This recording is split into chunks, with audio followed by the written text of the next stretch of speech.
Hey everybody, PJ here. I got this set up today. I'm gonna use both of these radios in show. I got a buddy of mine. He's thinking about getting a radio, and he's talking about getting external tuners and everything. What he needed to buy to start off with. External tuners are nice, but you don't have to have them if you have a good antenna. Because they'll both radios, the internal tuner will only do a 3-to-1 or less. It won't even try if it's above a 3-to-1. So then that's where this comes in. The external tuner, the only reason I'm using it on the DX10 is because I do 60 meters. And on the MFJ 1982 in-fed half wave, it only does 10 through 80, so it doesn't do 60 meters.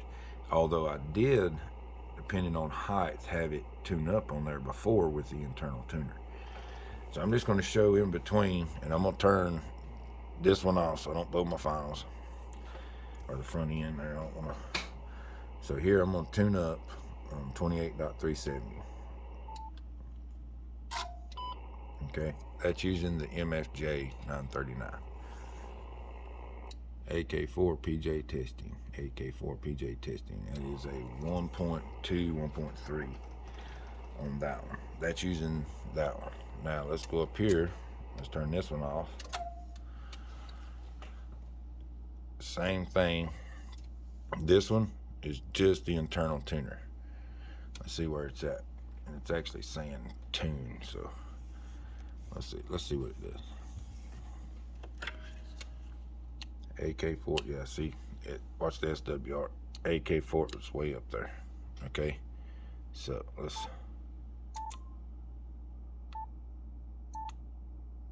Oh wait, yeah, yeah, that's not good.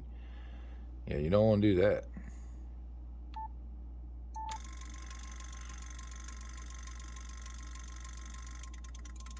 Tuned up on 10 just fine.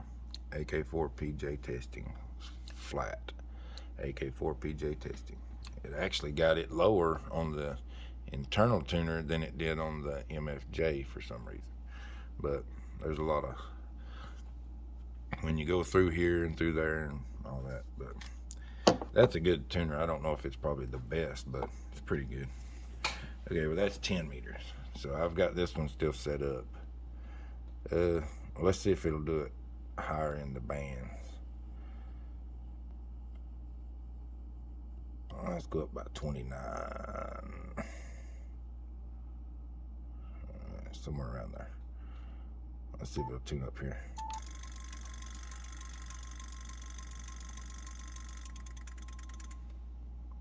AK4 PJ testing. Flat. Alright, so that is there. Let's go to. Alright, let me get some of this out of my way. So we're gonna go 15. Make sure I don't hear. Whoops. Make sure I don't hear nobody. You'll see me do that a lot because the volume knob on the DX10's here, and the volume knob on 981's here. So I always hit the multi-function knob. So don't hear nobody here. Let's see if it tunes up.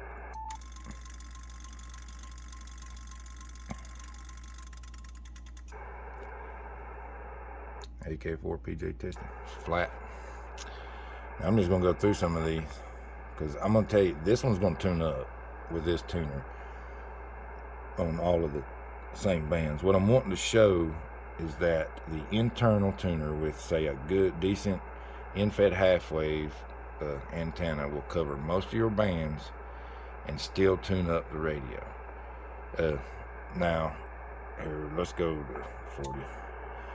Because I know it will 20. The antenna's resonant on 20, so I know it will there. I could probably show it, but it's not no reason to. Let's see, we're down here in the extra. I don't want to get on top of nobody. So let's see if it'll tune.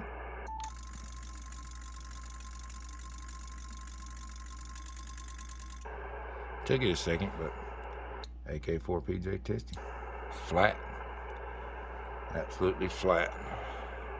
Now let's go up into the general where higher end here.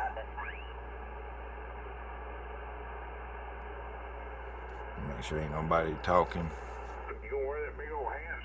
See, that's why you listen for a second, because even though that sounded clear, it's not. That looks kind of clear. So let's tune it. Sounds clear. Oops, I moved, but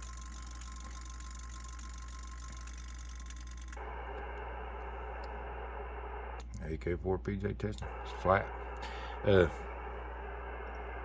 This one seems to take, the internal tuner, even on the DX10, seems to take longer than the MFJ 939, but it gets it usually flatter.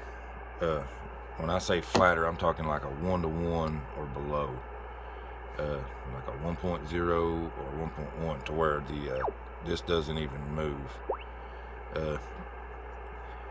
So if it's under a 3-to-1, now, all right, here, I'll do this, because this is where, now to get to 60 meters on the 991, you've actually got to go into the memories, and I'm going wrong.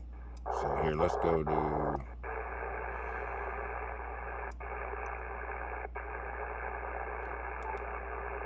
a lot of noise on there in the daytime, but anyway, that's not what I'm wanting to show.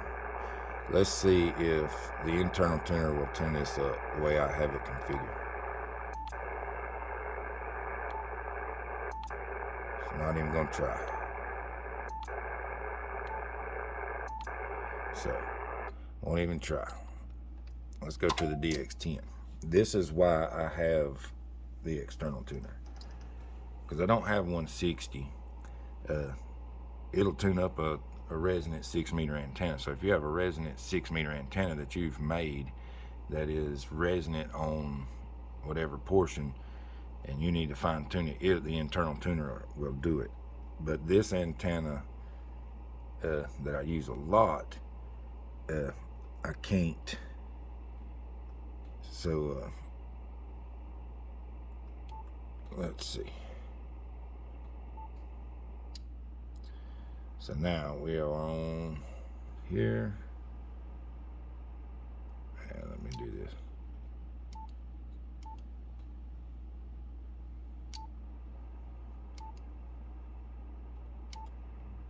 All right, now.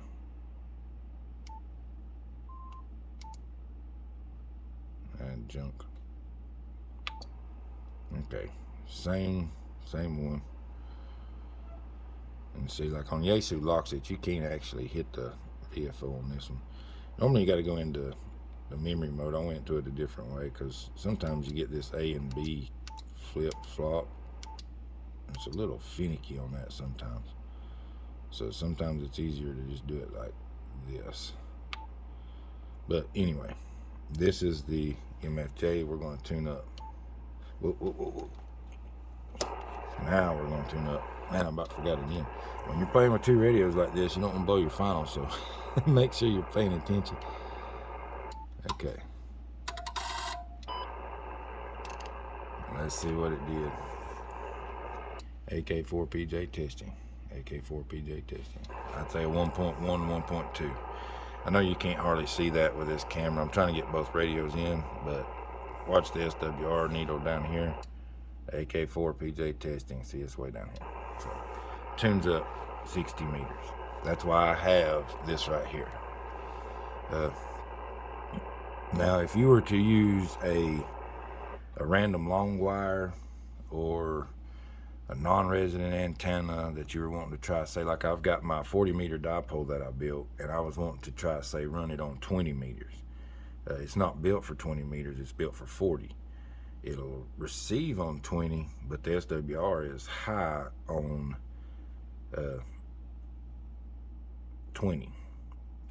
The internal tuner will not touch it because it's like a 5-to-1. So I need the MFJ tuner to tune it.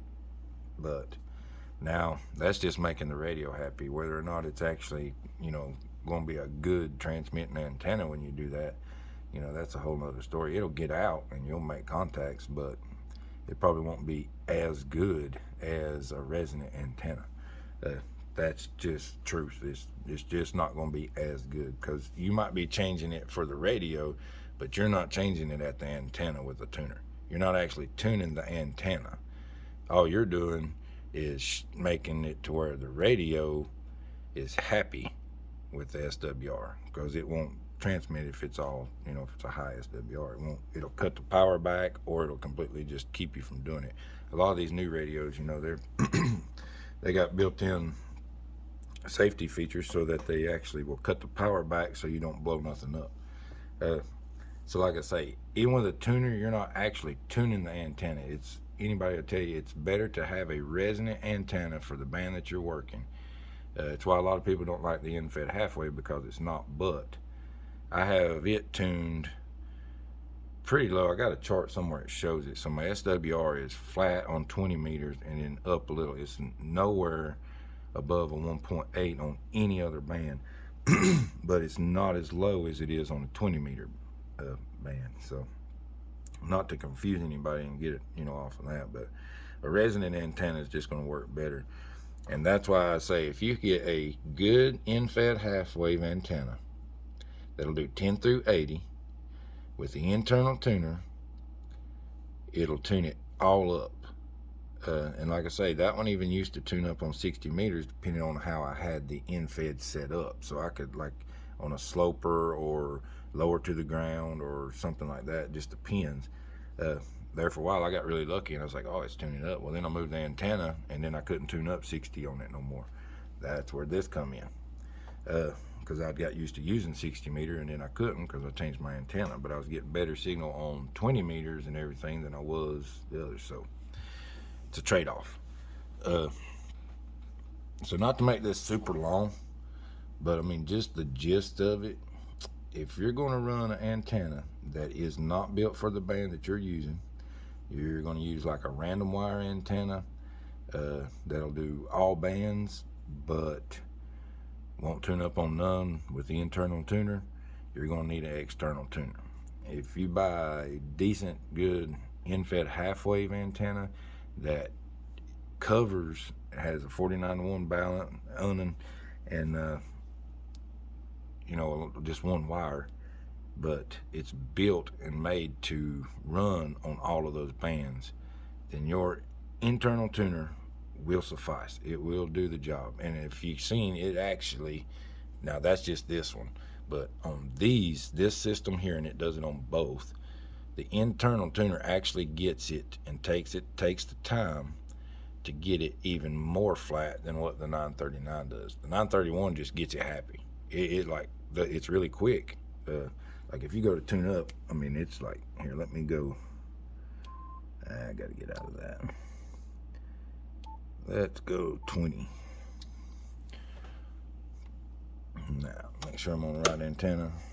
Okay. So, we'll get up in here somewhere. So like when I hit tune on this, see how fast that was click? I mean, it just went. If I was to use the internal tuner, it's gonna, and now this is the DX10 will do the same. So let's go up here, and I'm gonna try not to make this too long because it's getting longer than what I wanted, but this is really just to show. So let's go 20. See, you got to come out of, that's one thing about where the Yaesu locks in the 60 meter band, you got to come out of that to actually change. That's one thing I don't like. I wish they put it in the menu system instead of having to go into the memory channel thing. But anyway, I'm about on the same frequency, pretty close. Okay, now let's tune her up. See, this one's gonna take a little more time. Same antenna, but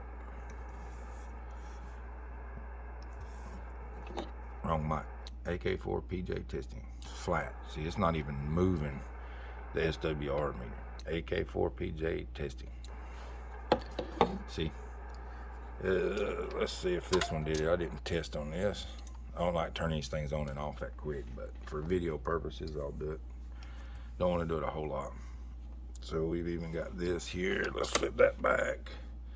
Now I don't want to be on there at 200. Somebody goofy come in. That's a bad band to be on. Bunch of roughnecks come in there, dummies. But we'll do this again. So we're gonna tune this one up. It's quick. AK4 PJ testing, and it's flat. It's not moving. AK4 PJ testing. That needle ain't even budge. But all right, that's basically it. Just the rundown and gist of, if you're just gonna buy like 991A with the internal tuner, I can recommend both of their internal tuners on the end-fed half wave. And to me, out of the box, if you're just gonna get started with 991A, I wouldn't say the DX10 because that's a little more expensive, but 7300 or the Icom 7300 or 991A, either one, both have internal tuners. Both of them work just fine on my end-fed half-wave antenna. I could go 10 through 80 with just the internal tuner. Only time I needed the external tuner, and still yet today need the external tuner, is for 60 meters. I don't have a 160 antenna, or I don't even have my 6 meter hooked up, but my 6 meters resonant, so I don't even need the tuner on it, except for once I go up into a little higher in the band. But anyway, I digress. Anyways, that's why I got it. It's for 60 meters, really, because I talk on 60 meters sometimes. Outside of that, this radio by itself with the end-fed half-wave antenna, the MFJ 1982, it's a decent price antenna. I stretched it by putting too much pull on it and had to change the wire. Wasn't no big deal. They probably could beef it up anyway, but for the price, it's a really pretty good antenna. As long as you ain't running power through it now, because I will say it says high power, but Roger burned his up. Running about 600 or 800 watts to it, and it's supposed to be able to take that. I think it was like 600, 400 to 600, wasn't even 800.